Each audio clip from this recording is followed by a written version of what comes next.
He's coming soon.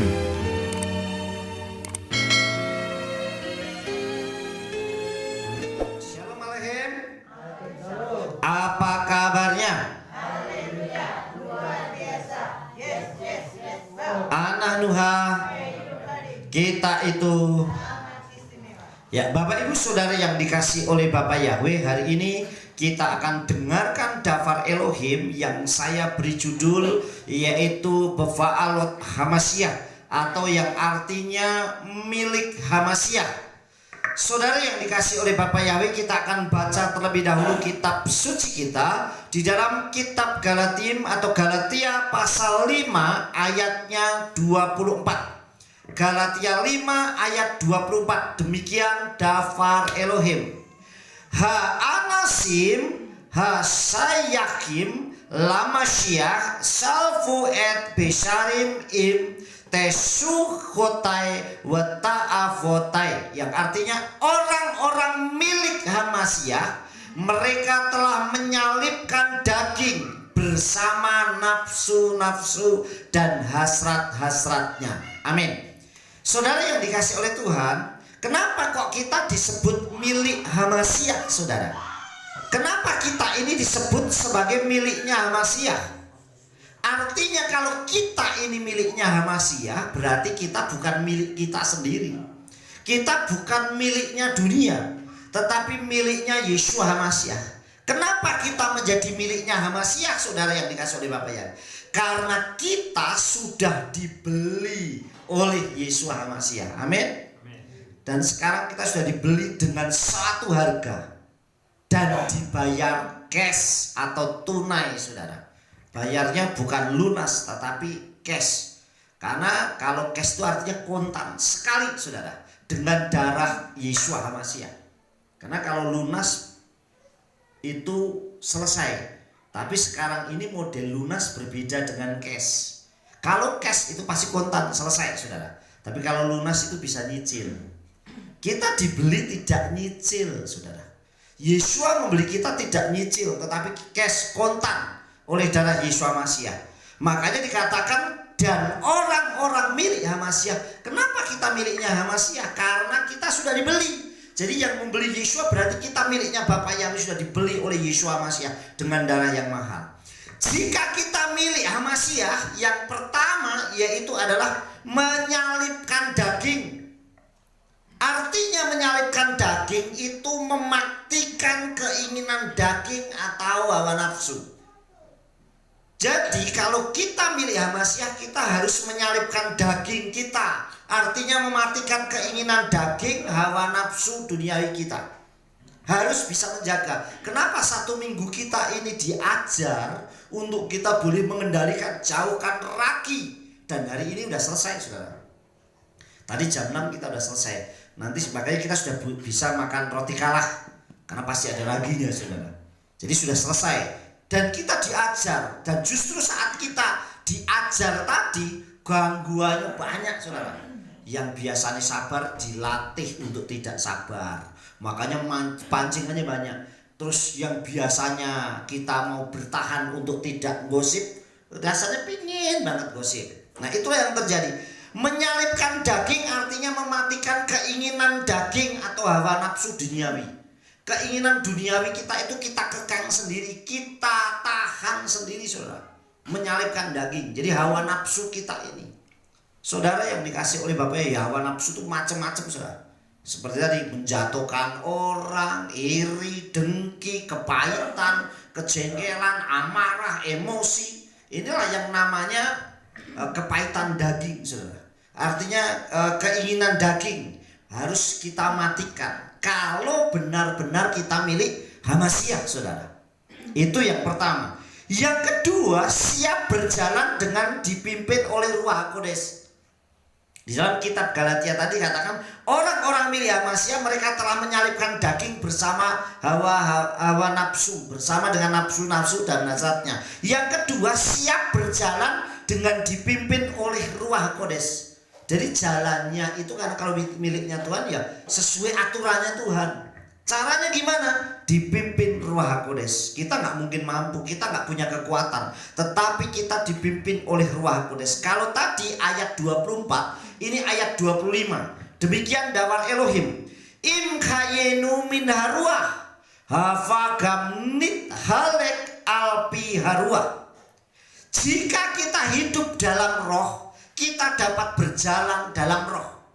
Oleh sebab itu, sepanjang perjalanan selain kita mematikan keinginan daging, kita juga berjalan dalam tuntunan Ruah Kudus.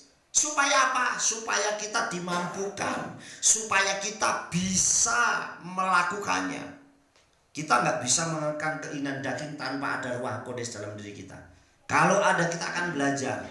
Saudara yang dikasih oleh Bapak Yahweh, kita ini belajar, diajar. Ujiannya banyak, saudara. Kita bisa dibuat iri orang, ada orang dengki sama kita, diomongin yang negatif, diomongin yang jelek. Saudara, saya punya moto dalam diri saya. Kalau orang ngomongin saya hal yang buruk, berarti saya artisnya. Jadi saya nggak perlu tanggapin hal yang negatif. Kenapa? Karena begitu saya tidak tanggapin, orang kan semakin bingung sendiri, semakin dibicarakan. Tuh ya kan, saya omongin gini, dia diem aja. Saya diem, justru berkatnya akan ke saya. Di Indonesia ini ada seorang artis, dulunya bukan siapa-siapa, saudara. Artis itu bahkan gak terkenal, nyanyi saja, dia hanya dari panggung ke panggung, saudara, dia nyanyinya. Tetapi saat dia dihujat banyak orang, sekarang dia menjadi orang yang sangat populer. Dia punya usaha di mana-mana, kekayaannya luar biasa. Dia nggak balas, dia nggak rame, wah balas begini-begini, enggak, diem saja. Sama kalau kita diomongin orang, makanya kita belajar biar orang yang ngomongin kita, tapi jangan kita yang ngomongin orang. Amin. Jadi biar orang yang ngomongin negatif sama kita itu urusan dia. Tapi saya rindu Kehilat Todula Yahweh tidak ngomongin orang yang negatif. Amin. Tapi justru kita biarin, kalau orang ngomongin kita negatif, berarti berkatnya ke kita. Amin. Kenapa saudara seperti itu? Beberapa waktu yang lalu saya sudah sampaikan, kalau kita ada orang gak suka sama kita, kita diem, kita justru berdoa dan nangis sama Tuhan. Yang bermasalah itu orang itu, bukan kita. Karena kita sudah serahkan sama Tuhan. Makanya jangan pernah kita berurusan bermasalah hal kepada siapapun. Itulah yang diajar. Jika kita hidup dalam roh, kita dapat berjalan dalam roh. Oleh sebab itu yang kedua, kalau kita milik Hamasiah, kita harus berjalan dengan pimpinan Ruah Kudus. Amin. Supaya kita dimampukan. Nggak mampu deh kalau kita mengandalkan kekuatan kita sendiri, nggak mampu. Kenapa nggak mampu? Kita diomongin itu loh, si A itu begini. Sakit hati, simpan. Dan kalau disimpan, yang sakit kita, yang ngomongin tenang-tenang saja. Kenapa? Berarti kita menerima omongan negatif itu. Racun itu berarti kita terima. Tetapi begitu kita cuek, kita blok, saya nggak mau tanggapin yang negatif, diem, maka racun itu akan kembali ke orang itu. Dan kita diem-diem saja, hati kita tetap bersih dan tahir. Kita tidak terbeban, saudara. Amin. Kita harus belajar menjadi milik Hamasiah seperti itu. Yang ketiga, tidak gila hormat. Milik Hamasiah itu tidak gila hormat, tetapi hidup dengan rendah hati dan saling menghormati dan mengasihi. Amin. Orang yang miliknya Hamasiah itu harus tetap hidup dengan rendah hati. Jadi nggak perlu gila hormat. Saudara, gila hormat itu artinya pengen dipuji, pengen diperhatikan, itu namanya orang pengen diperhatikan. Orang yang gila hormat berarti dia tidak terhormat. Orang yang pengen dihargai berarti dia tidak berharga. Kalau kita ini, saudara, tidak usah minta dihargai, orang akan menghargai kita. Amin. Seperti itu. Tapi kalau kita mau dihargai, berarti kita ini sangat murah. Karena minta dihargai, di label, saudara. Oleh sebab itu jangan tidak gila hormat. Kenapa kok kita nggak perlu gila hormat? Karena kita sudah terhormat. Amin. Kenapa kita ini harus rendah hati? Karena Yesus ngajarin kita rendah hati. Bukan orang yang sombong, orang yang congkak, orang yang pengen diperhatikan. Dan kita saling menghormati. Kenapa? Karena kita sudah terhormat, saudara. Oleh sebab itu saling menghormati. Orang yang terhormat itu saling menghormati, bukan yang gila hormat. Kalau orang yang gila hormat itu pengennya dihormati terus, tapi nggak menghormati orang lain, itu orang gila hormat. Tetapi kita diajar Tuhan untuk saling menghormati. Kenapa? Karena kita sudah terhormat. Amin. Yang ketiga juga dikatakan saling mengasihi. Kenapa kita harus saling mengasihi? Karena Yesua jauh lebih dulu mengasihi kita. Amin. Yang membeli kita itu lebih dulu mengasihi kita. Saya pernah kasihkan sebuah ilustrasi buat saudara. Di zaman dulu yang namanya budak itu diperjualbelikan. Sekali waktu saudara, ada orang yang dijual sebagai budak. Ini ada seorang perempuan gadis kecil yang dijual sebagai budak. Dia adalah orang yang berkulit hitam. Waktu di pasar penjualan budak, saudara, dia penuh dengan kebencian sama orang yang menjualnya. Dia punya kepahitan karena dia manusia tapi diperjualbelikan. Kemudian tibalah lelang orang yang jual beli budak. Nah, tiba-tiba ada orang yang hebat. Orangnya kayaknya penuh belas kasih, orangnya luar biasa berwibawa, orang yang sangat terhormat, saudara. Kemudian dia katakan apa? Saya mau beli gadis itu. Apa yang terjadi, saudara? Maka kebencian gadis itu luar biasa sama yang menjual maupun sama yang membeli, saudara. Dia punya kepahitan yang luar biasa. Nanti begitu saya dibeli, pasti saya diperlakukan menjadi budak. Dan itu dalam hatinya luar biasa. Akhirnya jadilah transaksi itu dan dibeli orang itu. Dan dibawanya lah pulang. Namun apa yang terjadi, saudara? Begitu si gadis ini sampai di rumah tuanya yang sudah membeli, dia katakan apa? Hari ini aku membeli kamu untuk saya bebaskan. Sekarang pilihlah kamu mau pergi kemana, karena kamu sekarang sudah bebas. Saudara, apa yang terjadi dengan gadis itu? Maka gadis itu tersungkur dan sujud kepada sang tuan yang membeli. Dan dia katakan, saya sudah salah sangka. Saya pikir tuan mau membeli saya untuk dijadikan budak. Ternyata saya dibeli untuk dijadikan orang merdeka. Maka mulai hari ini saya akan mengabdi sama Tuhan sampai saya akan meninggal. Dan itulah gambaran sama dengan kita dengan Yesua. Yesua membeli kita untuk menjadi miliknya, bukan untuk dijadikan budak, tetapi menjadi orang yang merdeka. Amin. Dan kita setelah kita dimerdekakan, kita hanya diajar untuk kita taat kepada Yesua Hamasiah. Amin.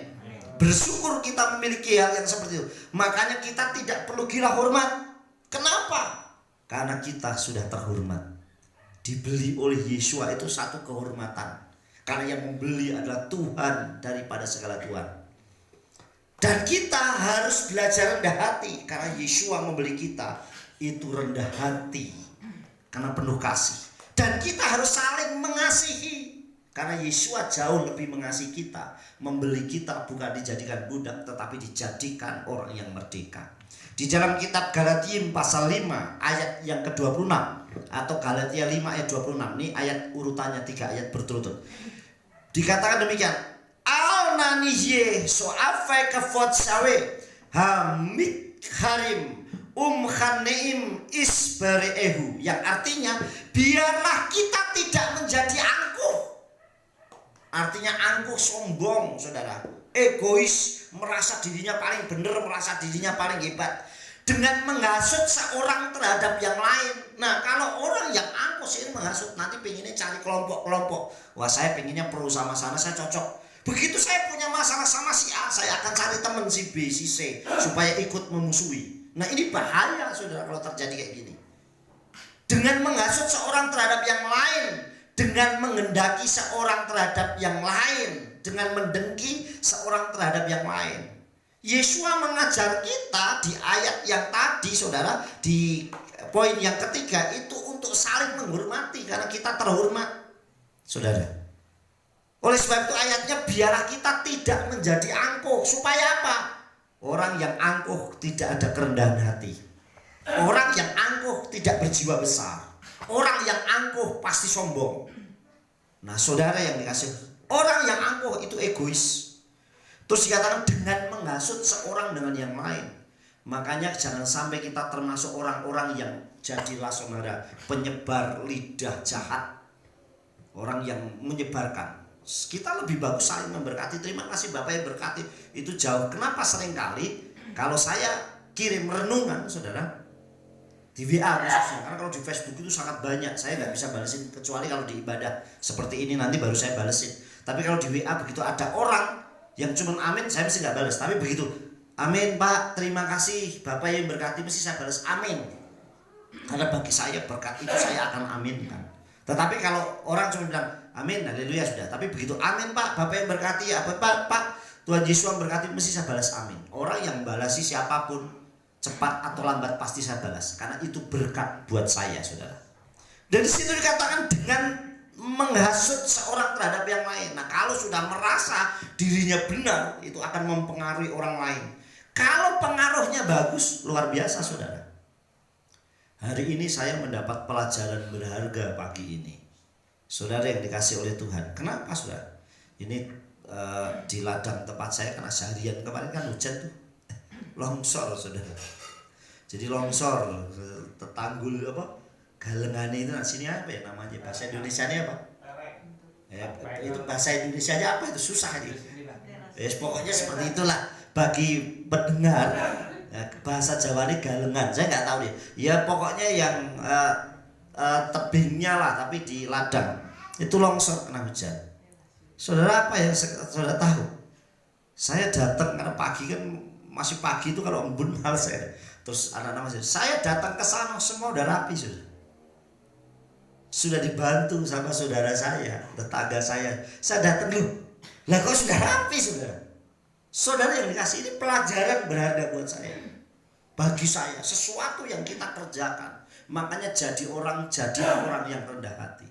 Sampai saya bilang, bah malah saya dibantuin, malah udah selesai. Jadi saya bingung sendiri saudara. Saudara yang dikasih oleh Bapak Yahweh, saya tanya jam berapa berangkat? Jam 6 loh, bayangin itu sudah. Makanya saya datang jam 8 udah selesai. Dia udah sampai nyari rumput dan ngarit sudah selesai. Kita belajar, makanya saling menghormati itu penting.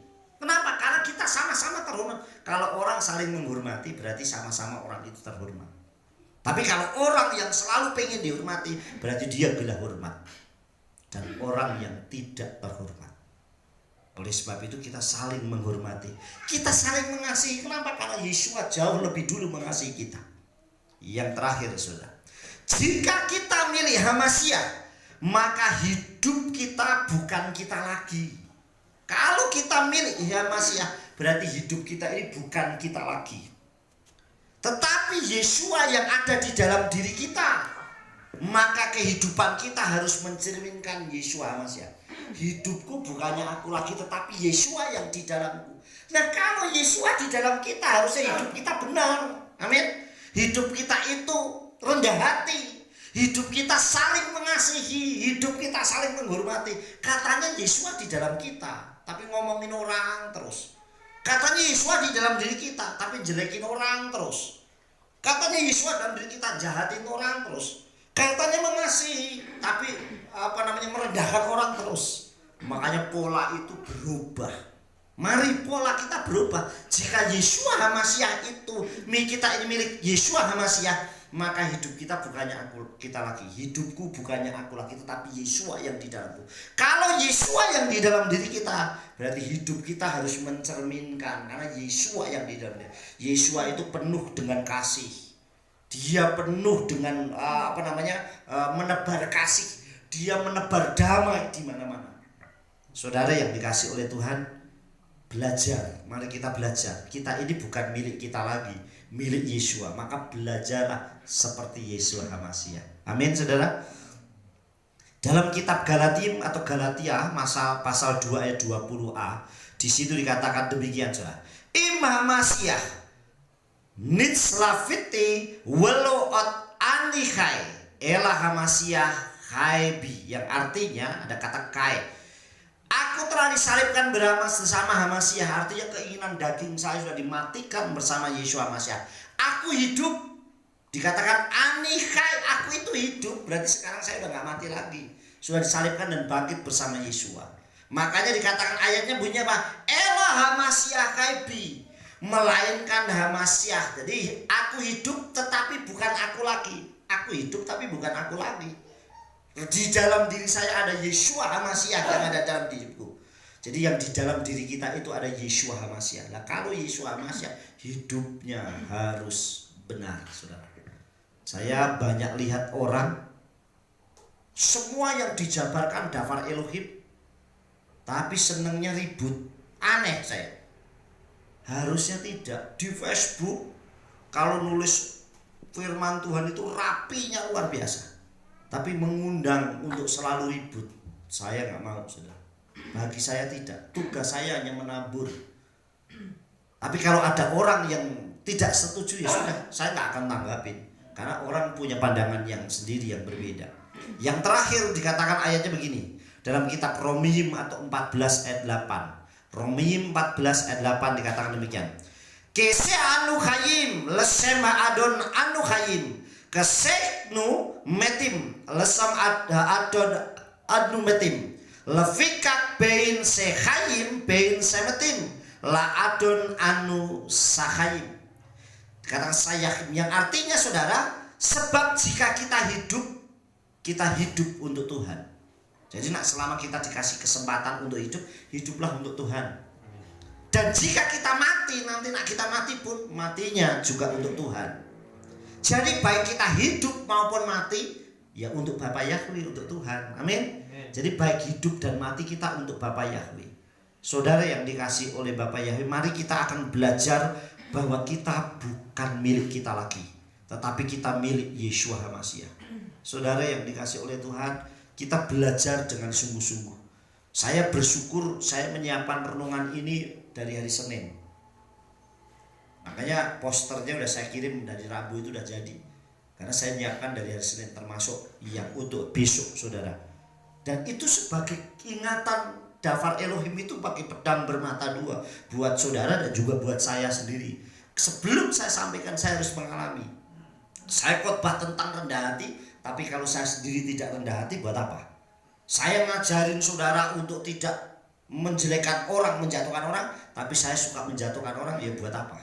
Makanya harus, itulah yang dikatakan bahwa kita ada 3 hal: menyalibkan daging, matikan keinginan duniawi kita, hal-hal yang berhubungan dengan hawa nafsu. Kemudian siap berjalan dipimpin Ruah Kodes. Yang ketiga, tidak gila hormat tetapi hidup dengan rendah hati. Kita tidak perlu gila hormat, tidak perlu, waduh saya sudah melayani gini, saya pengen diapresiasi. Saudara tahu kenapa, saudara, kalau saya habis pelayanan? Karena saya sangat mengasihi dan menghargai. Yang pelayanan di Odula Yahweh, saya nggak cuma di Odula Yahweh, saya pelayanan dimanapun, apalagi kalau di Odula Yahweh. Begitu saya pelayanan, saya salaman. Ingat, kalau yang pelayanan saya ngomong apa? Ya, saya bisa bilang terima kasih pelayanannya Bapak Yahweh memberkati. Saya di sini, saya di Ambarawa, saya dimanapun, saya pasti akan ucapkan terima kasih. Karena saya mengapresiasi, saudara.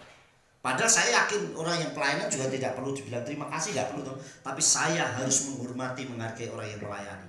Saya mau di Magelang kek, mau di apa? Kemarin saya di Jelegong juga, di tempatnya Bu Kandi, pelayanan kesana hari 2 minggu yang lalu. Itu yang ngambil semuanya orang sudah sepuh-sepuh, saudara, yang datang. Tapi begitu pelayanan, begitu selesai, terima kasih ya pelayanannya tadi jadi WL, terima kasih ya. Saya mesti ucapkan terima kasih karena paling tidak dia juga sudah melayani saya. Makanya saya mau Sharon kayak Fahmi kayak begitu selesai saya tambahin, saya bilang terima kasih pelayanannya, mesti saya gituin. Kenapa, saudara? Karena saya mengapresiasi. Tapi sebenarnya tidak diapresiasi pun juga nggak apa-apa. Saudara yang dikasih, saya juga tidak perlu orang harus bilang begitu. Saya, Pak, terima kasih ya buat khotbahnya, nggak perlu juga. Kenapa, saudara? Tapi saya akan tetap memberikan apresiasi kepada siapapun, saudara. Amin. Jadi saudara yang dikasih oleh Bapak Yahweh, kenapa, saudara? Karena kita diajar untuk rendah hati dan saling mengasihi. Jadi Bapak Ibu saudara kasih oleh Tuhan, hidupku bukannya aku lagi, tetapi Yesua yang ada di dalamku.